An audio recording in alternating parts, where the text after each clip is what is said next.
வணக்கம் ரவி. அதாவது பார்த்தீங்கன்னா, விழுப்புரம் நாடாளுமன்ற தொகுதிக்கு உட்பட்ட திருக்கோயிலூர் அருகே உள்ள முகையூர் பகுதியில் வந்து தேர்தல் எனக்கு வந்து தகவல் கிடைத்தது. அதன் அடிப்படையில் வந்து பார்த்தீங்கன்னா, தேர்தல் பறக்குமுடைய அதிகாரி வந்து ஜவஹர் தலைமையில் அங்கே வந்து தீவிரமாக வந்து வாகன தணிக்கையில் ஈடுபட்டாங்க. அந்த பகுதியும் முழுவதும் வந்து பணப்பட்டோட செய்யப்படுகிறார்னு தீவிரமாக சோதனை செஞ்சாங்க. இந்த நிலையில் பார்த்தீங்கன்னா, அங்கே வந்து ஒரு புளியோர காரில் வந்து பார்த்தீங்கன்னா, அடையாளம் தெரியாத நபர்கள் நிறைய பேர், அதாவது ஒரு கும்பல், ஒரு 5க்கும் மேற்பட்டோர் அங்கே வந்து பணம் வந்து பட்டோடா செய்யப்பட்டது தெரிய வந்தது. உடனே வந்து தேர்தல் பறக்கும்படைய அதிகாரிகளை கண்டவுடன் உடனே அவர்கள் வந்து அந்த பணத்தை வந்து அதிகாரிகள் மேலே வீசி விட்டு அங்கிருந்து தப்பி ஓடிட்டாங்க. பின்னர் வந்து அங்கே தேர்தல் பறக்கும் படையினர் வந்து அப்பகுதியில் இருந்த பணத்தை வந்து எடுத்து பார்க்கும்போது பார்த்தீங்கன்னா, கிட்டத்தட்ட வந்து பார்த்தீங்கன்னா 2,25,000 வந்து பணம் அங்கே வந்து இருந்தது கண்டுபிடிக்கப்பட்டது.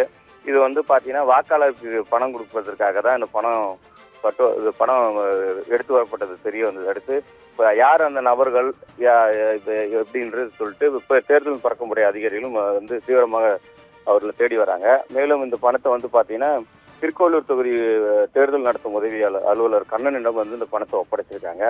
தொடர்ந்து இது போன்ற வந்து பார்த்தீங்கன்னா, நேற்று ஆரணி தொகுதிக்கு உட்பட்ட மயிலம் பகுதியில் முருகன் என்பவர் வந்து பணப்பட்டோடா செய்வதாக தெரிய வந்தது. அடுத்து அந்த பகுதியில் வந்து சோதனை செய்யும் பொழுது அங்கே வந்து ஒரு இருசக்கர வாகனத்தில் வந்து பார்த்தீங்கன்னா ஒரு 6,000 ரூபா பணம் வந்து பட்டோடா போட்டு தெரிய வந்தது. அடுத்து அங்கே பணத்தை போட்டுவிட்டு அவர் அங்கிருந்து தப்பி ஓடிட்டார்.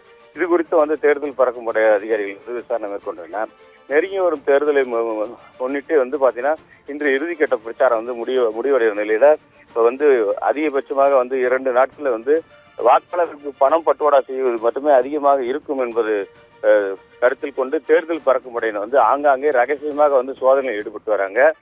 இதில் தொடர்ந்து இது போன்ற சம்பவங்கள் ஏற்பட்டால் இவங்களுக்கு தகுந்த நடவடிக்கை எடுக்கப்படும் என ஏற்கனவே முன்னதாக தேர்தல் நடத்தும் அலுவலர், மாவட்ட ஆட்சியர் மற்றும் வந்து தேர்தல் நடத்தும் அலுவலர் பழனி வந்து எச்சரிக்கை விடுத்திருந்தார்.